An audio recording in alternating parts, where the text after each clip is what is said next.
Bonsoir Pierre Moscovici. Bonsoir. Merci d'être parmi nous ce soir. Ancien président de la Cour des comptes, ancien ministre de l'économie, vous êtes membre de la Cour des comptes européenne aujourd'hui.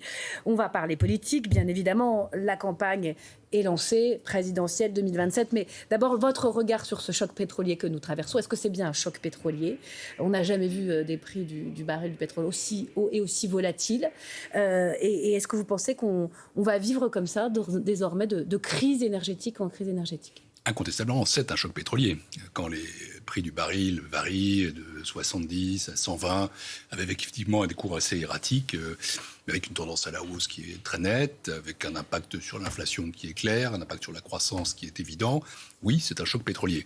Vous ne croyez pas au retour à la normale ? Alors, ce qui est la caractéristique de cette situation, c'est la très grande incertitude dans laquelle nous vivons. Donald Trump a lancé cette guerre sans qu'elle ait des buts très précis et très lisibles. La conduite même de l'opération est assez curieuse, avec un cessez-le-feu qui n'en est pas un, qui dure sans pour autant qu'il y ait de vrais pourparlers de paix. On ne sait pas quand cette affaire va s'arrêter, on ne sait pas comment elle va s'arrêter, on ne sait pas ce qui va venir du détroit d'Ormuz. Alors, à partir de ce moment-là, il y a plusieurs scénarios qui sont possibles. Il y a un scénario où les cours du baril montent encore, jusqu'à 120, 150. Et là, l'impact sur de la fermeture qui est Absolument. Bien sûr. Ça fait encore monter. Et aussi du fait que certaines installations ont été endommagées dans le Golfe. Tout ça, ça fait que ça pourrait avoir un impact sur la croissance très important, de l'ordre de 0,5, 0,6 points de PIB. Un impact sur l'inflation qui pourrait être de 2 à 3 points. Il y a un autre scénario qui est un scénario, disons, médian. Je crois qu'on va rester assez durablement avec tout de même des cours du baril qui sont assez élevés, mais qui peuvent redescendre à 100, voire en dessous. Et puis, il y a un troisième scénario, qui est un scénario de retour à la normale. En toute hypothèse, tout ça laisse des traces. Ça laisse des traces sur la croissance, ça laisse des traces sur l'inflation, ça laisse des traces importantes sur nos finances publiques. Donc, c'est un choc pétrolier, mais on ne sait pas exactement jusqu'où on va et jusqu'à quand ça va. Est-ce que vous pensez qu'au fond, parce qu'on sort d'une crise énergétique avec l'Ukraine, on entre dans une nouvelle crise, il y a eu le Covid, est-ce qu'il faut changer de logiciel et s'habituer, s'armer véritablement économiquement, des investissements, une autre manière de penser l'économie et notamment la dépendance au pétrole de façon claire, parce que elles vont durer ces crises ou elles vont se reproduire selon vous ? Écoutez, vous savez que la précédente Commission européenne, pas celle-ci, mais c'était déjà Mme von der Leyen, avait lancé ce qu'on appelait un Green Deal, c'est-à-dire un grand pacte vert. Et ça avait été son principal programme pendant la première mandature de Mme von der Leyen. Oui, qui a été largement remise en cause. Et dans la deuxième, il y a eu ce qu'on appelle un backlash, et on est revenu en arrière, c'est remis en cause, notamment par les droites et par l'extrême droite au Parlement européen. Et on s'aperçoit aujourd'hui qu'en fait, il n'y a pas d'alternative au Green Deal. Et il faut absolument... 2035, c'était une erreur pour la voiture thermique. Il faut absolument nous libérer de notre dépendance aux énergies fossiles. Et c'est aussi d'ailleurs une raison, il y en a d'autres, pour lesquelles il ne faut pas faire de grands gestes fiscaux ou budgétaires non ciblés, parce que ce serait d'abord un signal. Il ne faut pas bloquer les prix ou... Non, parce que le signal qu'on donnerait, le signal prix, ou alors le signal dépenses, ou encore le signal fiscal, serait un encouragement à rester dépendant au pétrole. Dans le long terme, nous avons besoin absolument de nous libérer de cette dépendance, et d'autres pays doivent le faire aussi. C'est pas parce que d'autres l'ont fait qu'ils ont eu raison de le faire. Alors, il y a une autre chose. L'Allemagne, l'Espagne, baisser la TVA, les taxes sur le pétrole. Avec une petite différence quand même, et pour l'Allemagne, et même pour l'Espagne, c'est que leurs finances publiques sont au meilleur état. Quand j'étais président de la Cour des comptes, j'avais à plusieurs reprises, même assez fréquentes, tiré la sonnette d'alarme en disant « Attention !» à faire comme ça, nous n'avons pas les moyens de faire face à une crise. Et ça, c'est la réalité. Nous n'avons pas les moyens de faire face à une crise. Ce qui veut dire que, et si je résume par rapport à votre question, il faut absolument que nous nous désendettions, massivement, que nous le fassions vite et fort, que nous réduisions nos déficits. Ça veut dire... Mais à court terme. Attendez, je termine ma phrase. Pourquoi faire ? Pour pouvoir investir. Parce que nous sommes confrontés à des mutations. Il y a la mutation effectivement écologique, il y a la mutation démographique, c'est le vieillissement de la population, il y a la transition numérique, et enfin il y a la mutation géopolitique, c'est-à-dire le fait qu'on est obligé de se défendre face à des menaces. La menace russe, c'est pas de... Quelle est la solution à c'est court pas quelque terme chose de fictif. Aujourd'hui, vous avez la politique des petits pas du gouvernement qui décide d'aider de façon ciblée par les secteurs les plus touchés. Ça commence par les gros rouleurs, les agriculteurs, mais ça continue. Il va y avoir d'autres enveloppes. On est déjà d'achat à 600 millions d'euros. Est-ce que c'est la bonne manière de faire compte tenu de nos finances publiques, ou est-ce qu'on ne peut même pas se le permettre? Non, je crois que c'est la bonne manière de faire. Ouais. Je crois qu'il faut le faire. Parce que, vous savez, ce choc, il frappe inégalement les Français. Voilà, vous êtes un Parisien, vous êtes chauffé à l'électrique, vous n'avez pas de voiture, c'est 250 € par an. Et en général, vous avez les moyens de l'assumer. Vous êtes en zone périurbaine, avec 2 voitures, et vous roulez au diesel ou à l'essence. Là, c'est 1 000 €. Ouais. Vous êtes dans une zone rurale, vous êtes un agriculteur, ou encore vous êtes un pêcheur, vous travaillez dans le BTP. À ce moment-là, c'est 2 000 € par ménage. Et il se trouve que c'est souvent dans ces zones-là que les revenus sont plus faibles. Donc là, l'État doit aider. Ce qui veut dire que l'État doit aider. Mais ça veut dire Absolument, il y a des Français qui souffrent. Et il ne faut pas faire comme si ça n'existait pas. Donc le choc doit être absorbé par les classes moyennes, en gros. Alors, je pense qu'il est très important qu'effectivement ce soit des approches qui soient ciblées, qui le restent. Donc, je crois qu'en l'occurrence, le gouvernement a raison. Il a raison pour des raisons de fond, car encore une fois, il faut cibler plutôt que de faire des mesures générales qui donneraient le sentiment qu'on continue notre dépendance au pétrole. Et il a raison aussi, malheureusement pour le coup, pour des raisons budgétaires, Oui. parce que nous n'avons pas les moyens, même si nous le devions, de faire des gestes généraux. Il se trouve que, coup de chance, non, c'est pas la bonne réponse. Bloquer les prix, comme le propose Jean-Luc Mélenchon, par décret, c'est possible également. C'est possible, mais ça fait remonter quand même au début des années 80, ça fait très très longtemps qu'on n'a pas fait ça. En revanche, il y a une chose qu'il faut faire absolument, c'est de continuer le dialogue avec les compagnies pétrolières, de continuer le dialogue avec les distributeurs, pour leur demander de manière assez ferme de limiter leur marge dans cette période, et de limiter la hausse, parce qu'au fond, ce qui est important, c'est le consommateur. Mais est-ce qu'il faut les taxer ? Ça, c'est une vaste question. Les super profits Total ont été exceptionnels, 5 milliards d'euros. Il y a 2 hypothèses. La première, c'est que Total est une belle entreprise, une magnifique entreprise, et elle fait des profits très importants. Effectivement, plusieurs dizaines de milliards d'euros, qui ont progressé de 51% par rapport à l'année dernière. À cause de la crise, notamment. Alors, ce qu'il faut faire, c'est le départ entre ce qui est profit, j'allais dire, normal, ordinaire, et ce qui est profit qui est issu de la crise. S'il advenait qu'on soit capable de démontrer qu'il y avait effectivement là un surprofit... ça s'est démontré, puisque lié à la crise.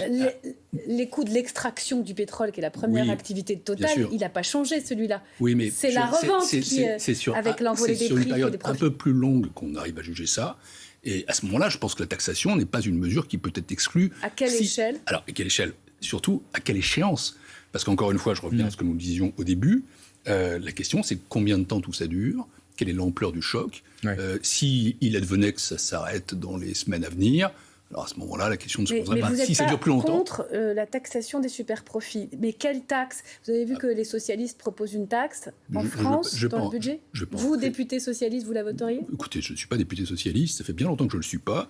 J'ai quitté la politique élective en 2014. J'étais commissaire européen. J'étais président de la Cour des comptes. Aujourd'hui, une autre activité. Ce n'est pas à ce titre, d'ailleurs, que je suis là aujourd'hui.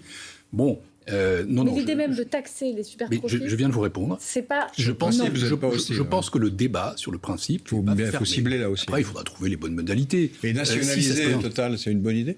Non. Je crois que la nationalisation n'est pas du tout... Tout ça, c'est le LFI qui propose ça. Oui, mais écoutez, je ne peux pas commenter ce que font les partis politiques. Non. Total est une belle boîte. C'est une boîte privée, c'est une boîte performante. Ça, il ne faut pas le casser. C'est un instrument très important pour l'économie française. Si vous nous taxez, alors on arrête de plafonner les prix à la pompe. C'est ce qu'a dit Patrick Pouyanné. Il ne faut pas entrer dans un chantage. Il faut commencer effectivement par avoir un dialogue, je le répète, constructif mais ferme, demandant de manière très claire que pour le coup, les prix à la pompe soient plafonnés, parce que ce qui compte, c'est le consommateur, celui qui est en difficulté, celui dont les fins de mois sont difficiles. Et là, il faut faire quelque chose. Et puis pour le reste, on verra un peu plus tard pour une taxation, le cas échéant, si ça s'avère nécessaire, et surtout si ça correspond effectivement à des profits absolument exceptionnels et donc taxables. Vous savez, une entreprise est citoyenne aussi. Elle ne doit pas refuser de contribuer, d'une part, à la justice fiscale, d'autre part, à la solidarité nationale. Jusqu'où notre et je pense que Total ne fait pas exception à ça. Jusqu'où notre économie va mal. Il y a les indicateurs qui ont été publiés par l'INSEE il y a quelques jours montrent une croissance zéro, sachant que c'est les 3 derniers mois. Donc ça veut dire que ça a commencé avant la guerre en Iran. L'inflation repart à la hausse, 2,2. Est-ce que et la consommation et les investissements sont en berne. Est-ce qu'on est menacé de récession ? Écoutez, techniquement, qu'est-ce que c'est qu'une récession ? Il faut peut-être l'expliquer à ceux qui nous regardent et nous écoutent. Une récession, c'est quand on a 2 trimestres consécutifs de croissance négative. Nous ne sommes pas aujourd'hui en récession, nous sommes en stagnation. Et il faudrait qu'il y ait 2 trimestres consécutifs de croissance négative. les signaux ne sont pas là. Et ils ne sont pas si mauvais que ça. Disons quand même que notre économie, elle est assez plate. Qu'elle est mais on comptait sur un peu à l'arrêt. Et on ne l'aura pas. Et on ne l'aura pas. Ça aura d'ailleurs un impact à nouveau sur le bouclage du budget pour 2026 et sur la préparation du budget pour 2027, évidemment. Mais encore une fois, je suis obligé de le dire, il y a de l'incertitude. Oui. C'est-à-dire que si cette situation géopolitique venait à se débloquer, ça pourrait repartir assez vite, peut-être pas si fort, mais assez vite. Si en revanche elle perdure, à ce moment-là, on peut tomber dans une récession, mais qui ne nous concernerait pas seul. Et avec de l'inflation. Qui ne nous concernerait pas seul. Nos voisins en ont plus que nous. Qui concernerait l'ensemble de la zone euro. Et il y a l'inflation. Alors l'inflation, elle est clairement aujourd'hui sur une tendance qui est supérieure à 2%.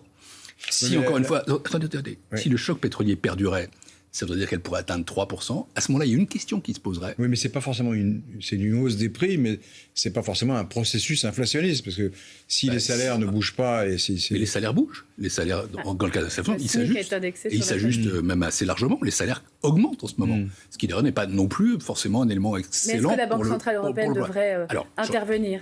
La question est celle-là. C'est-à-dire qu'au bout d'un moment, si l'inflation est vraiment très élevée, si elle est clairement au-dessus de la cible de 2% qui reste celle de la BCE, à ce moment-là, la BCE pourrait se poser la question de savoir s'il ne faut pas augmenter les taux d'intérêt. Et l'augmentation des taux d'intérêt aurait un double effet. Un effet sur notre charge de la dette, puisque ça veut dire que le prix de l'argent auquel on emprunte continuera à monter. Encore plus cher qu'avant. Et puis ça ralentirait les affaires. Et donc, ça précipiterait un mouvement de stagnation. Ce qui veut dire qu'en fait, que le jour où la Banque Centrale Européenne sera confrontée à cette question, ça peut être pour elle un dilemme. La Banque Centrale, au cours des 15 dernières années, sous Mario Draghi, elle a quand même eu une approche qui était très pro-croissance, pro-euro. Et puis, depuis ces quelques dernières années, il est revenu à quelque chose d'un peu plus orthodoxe, mais ce qui n'est pas non plus anormal, parce que les taux d'intérêt ne sont plus dans cette situation exceptionnelle. C'est un débat qui, là aussi, est devant nous. Donc, taxation, c'est pas fini. Banque Centrale Européenne, c'est pas fini. L'économie française, aujourd'hui, elle est en stagnation. Elle peut même être en stagflation. Voire en stagflation. Ça, c'est quoi ? C'est grave ? C'est ennuyeux. C'est-à-dire, la croissance baisse, voire nulle, et l'inflation qui monte. La croissance baisse. Et les prix montent. Et les prix montent. Et à ce moment-là, ça se traduit comment, ça, concrètement, pour les gens ? Ça se traduit pour les gens par le fait que leur facture augmente, que leur pouvoir d'achat est touché, donc qu'il y a une demande d'intervention, mais que dans le même temps, il y a de l'inflation, et peut-être du coup une augmentation des taux d'intérêt, de toute façon une augmentation des taux d'intérêt décidée par le marché, et qu'à ce moment-là, les marges de manœuvre sont plus faibles. C'est donc une situation qu'on sait traiter, mais qui n'est pas simple et que je ne souhaite pas. Mais encore une fois, il ne s'agit pas aujourd'hui de jouer les Cassandres, parce que nous sommes encore dans une période très incertaine. Mais quand même, là, ce que vous nous dites, c'est que retourner à 5% de déficit public en 2026... C'est difficile. C'est ce qu'a dit encore Sébastien Lecornu, le Premier ministre, pour la fin de l'année. C'est fini, c'est plus possible. Non, on ne peut pas dire ça. C'est encore possible. Bien sûr, c'est possible. Mais alors, c'est possible à quelles conditions ? Que la croissance, justement, ne se dégrade pas trop, qu'elle revienne un peu, et puis peut-être avec des ajustements budgétaires en cours d'année, auxquels le gouvernement manifestement pense. Donc, vous savez, il faut se garder... C'est pas le loto, l'économie, c'est une série d'analyses qu'il faut faire, de décisions qu'il faut prendre. Et là, il se trouve que cette situation est assez originale, si je veux dire, parce que incontestablement, je le répète, c'est un choc pétrolier, incontestablement, il a un impact significatif, voire un peu plus, sur la croissance, sur l'inflation, sur les finances publiques, sur les taux d'intérêt, et tout ça est négatif, mais on ne sait pas combien de temps ça dure et quelle va être la profondeur. D'ailleurs, il y a un élément que vous avez souligné dans votre première question, c'est que tout ça est extrêmement volatile. C'est-à-dire que sur une semaine, on passe de $120 à $100, puis on revient à $120, en fonction de quoi ? La déclaration de Trump du jour, des signaux vagues de réponse iraniens, etc., etc. Donc, si vous voulez... on est quand même dans quelque chose... C'est pas le choc pétrolier des années 70, 73 ou 78. C'est pas non plus la crise énergétique post-Ukraine. Mais derrière tout ça, il y a quand même une chose qui est fondamentale, et vous l'avez soulevé aussi, c'est quand même changer notre modèle. Changer notre modèle, dépendre énergétique, faire la transition écologique. Ça prend du temps, oui. Mais si politiquement... on donne des signaux comme ceux du premier mandat d'Ursula von der Leyen, on y va à fond, puis ensuite on ralentit à fond, c'est pas bon. Il faut que ça se passe de manière constante. Il faut une volonté politique forte, il faut que ça soit européenne. Et ça, c'est l'avenir de la planète. Quand c'est le porte-monnaie qui est touché directement, qu'on peut convertir une économie, pas pour la planète, mais pour le pouvoir d'achat. Il faut le faire pour la planète de toute façon, et le pouvoir d'achat peut aider à réaliser... On va parler politique. Ça veut dire que parfois on pense à la fin du mois, parfois on pense à la fin du monde, et ben là on peut réconcilier la fin du monde avec la fin du mois. La fin du mois rappelle qu'il faut traiter la fin du monde. Ça veut dire que la campagne électorale va se dérouler sur un fond économique très contraint, hein, puisqu'il faut à la fois faire face à des recettes qui ne seront pas forcément celles qu'on attend, et il y a des besoins d'investissement que vous avez énumérés qui sont très importantes. Et il y a besoin d'un désendettement qui suppose à peu près 100 milliards d'économies dans les années qui viennent. Qu'est-ce que ça veut dire, ça ? Ça veut dire que cette campagne électorale, qui, honnêtement, vue de l'extérieur, n'est pas très bien partie. On voit pléthore de candidats, on voit quand même relativement peu d'idées. Ça veut dire que cette campagne, elle doit d'abord être orientée sur la réalité de la situation française et aussi sur la réalité des solutions. Les Français, je pense qu'ils doivent regarder tout ça avec un certain désarroi. Ils se demandent, mais au fond, où on va ? Et la vérité, il faut la dire. Il faut dire que la situation n'est pas simple. Il faut dire aussi qu'il faudra se désendetter. Je pense que le prochain président de la République, qui s'appelle X, Y, Z, qu'il soit de gauche ou de droite ou de centre-droit ou de centre-gauche, celui-là aura 5 ans. Vous pensez que les Français sont prêts à ce discours de campagne ? On peut se faire élire en annonçant qu'on va faire des efforts énormes comme ça ? En annonçant qu'on doit se désendetter, mais c'est indispensable. Oui, mais ça veut dire des choses. Désendetter, c'est un mot après, il y a toute une série de choses qui vont derrière. Alors, il y a plusieurs façons de se désendetter. Le travail devient le grand thème de campagne. Le désendettement, c'est pas de droite, c'est pas de gauche. Moi, je suis un homme de gauche. Et je me souviens que j'avais un professeur qui s'appelait Dominique Strauss-Kahn, bon économiste, très bon économiste, qui me disait « La dette publique, c'est l'ennemi de la gauche ». Parce que chaque euro que vous consacrez à rembourser la dette, c'est un euro en moins pour l'éducation, la justice sociale. Et c'est le même raisonnement pour la droite. Qu'on soit de droite ou de gauche, il faut se désendetter. On ne peut pas investir et préparer l'avenir sans marge de manœuvre. Vous avez vu que ce thème du travail s'impose dans la campagne, en tout cas cette pré-campagne. Bruno Retailleau dit très clairement que oui, il va falloir travailler plus et plus longtemps, et tous. La même chose pour Édouard Philippe, Gabriel Attal dit à peu près la même chose, même Marine Le Pen parle de ça aujourd'hui. C'est comme ça qu'on réussit à se désendetter de façon rapide et massive en travaillant plus longtemps. Vous savez, ça c'est comme ça peut-être. C'est une question. Redynamiser l'économie, mais pour le désendettement, il faut réduire les déficits. Pardon, c'est les dépenses. Il y a 3 choses. 1, vous pouvez augmenter la croissance. Et ça, c'est la question du travail, mais pas que. C'est la question de l'investissement. L'investissement dans l'avenir, investissement public et investissement privé. 2, vous pouvez augmenter les impôts. Il ne faut pas non plus raconter aux Français qu'il n'y aura pas d'augmentation d'impôts. Il y en aura. Moi, je pense qu'il ne faut pas qu'il y en ait trop. Lesquels ?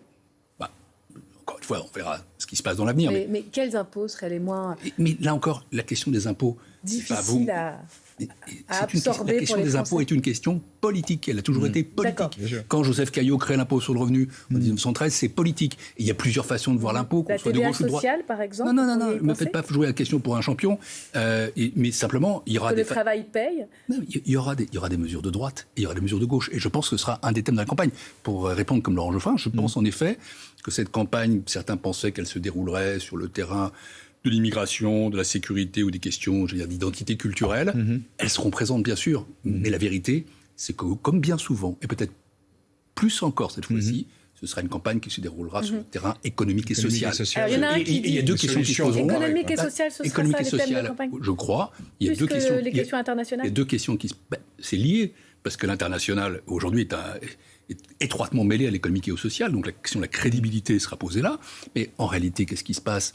Ce qui se passe, c'est qu'il y a des solutions qui sont de droite ou de gauche, que ce ne sont pas les mêmes, et que la question, ce sera justement de savoir par quelles voies et moyens, comment on réussit à faire de l'efficacité économique sans casser notre modèle social. Je suis fière d'avoir réduit le chômage et les déficits.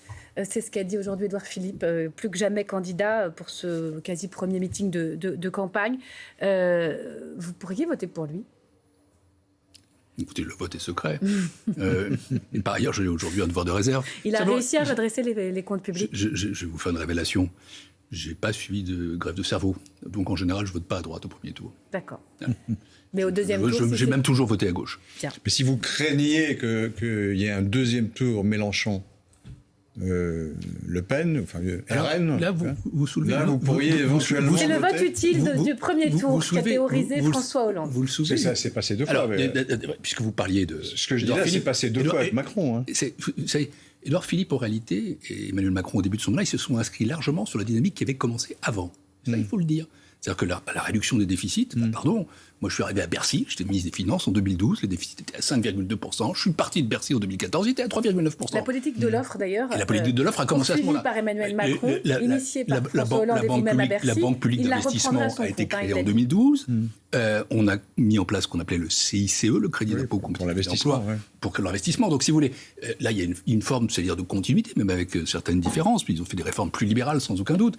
Non, ça il faut le dire. Mais encore une fois, ce qui est important dans cette affaire, c'est les résultats. Alors, je pense qu'il y a une crise du résultat. On va parler de la gauche, la question que soulevait Laurent Geoffrin, c'est justement une question qui était sur la gauche. Parce qu'en fait, vous me demandez, est-ce que je pourrais faire un vote utile au premier tour qui ne serait pas de gauche ? C'est ça. Ben pour ça, il faudrait que la gauche soit incapable de répondre. Ce qu'attend le peuple de gauche, je ne vais pas parler de moi, il existe encore le peuple de gauche, qui regarde désespéré un spectacle un peu Elsa Popine, un peu bizarre. Ce qu'il attend, c'est qu'on lui propose des solutions.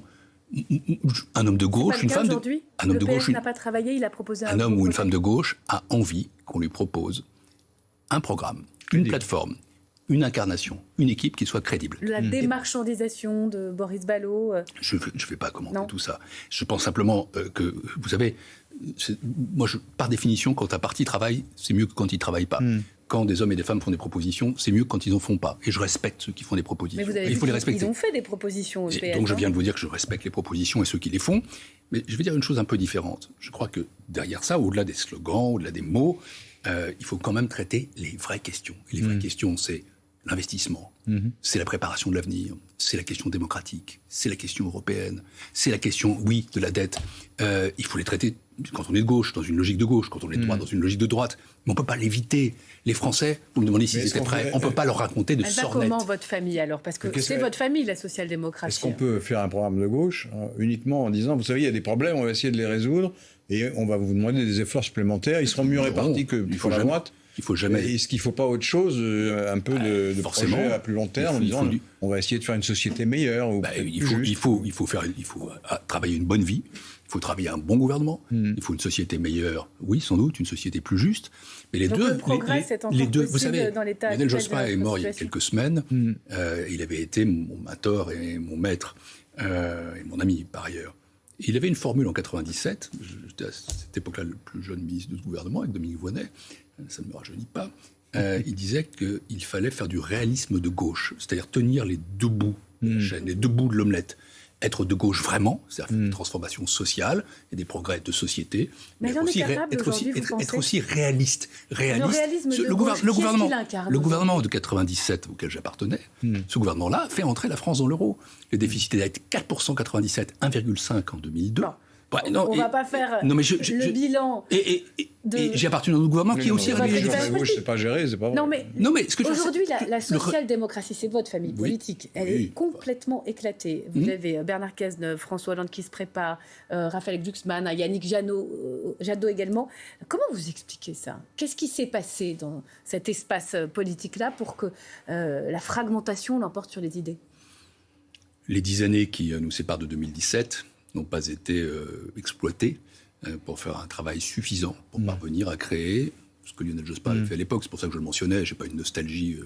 C'était un autre siècle, c'est une autre époque, c'est d'autres femmes. Elle n'a pas travaillé ? Elle n'a pas réussi, en tout cas, à faire une plateforme qui soit réaliste et de gauche. Et c'est trop tard ? Non, mais il y a un autre... Je pense que tout ça va se décanter.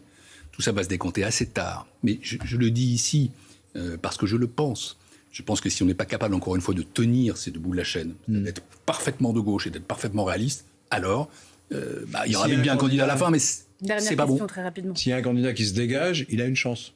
Ah oui, l'espace politique, je suivais là en coulisses votre discussion sur Édouard Philippe, l'espace politique du centre-gauche et du centre-droite, il est à peu près identique, il est autour de 20%. Mais pour ça, il faudra avoir une offre sérieuse. Parce que c'est un espace qui, pour l'instant, reste virtuel. Et il y a quelqu'un auquel vous n'avez pas parlé, qui s'appelle Jean-Luc Mélenchon, qui attend avec gourmandise que la gauche social-démocrate continue ses divisions, son impuissance et à s'étriper. En effet, c'est pour ça qu'elle ne doit pas le faire. C'est pour ça qu'elle doit être constructive. Il a le sens de la formule. Merci. Sans doute carré, mais il ne faudra pas pour en face être rond pour autant.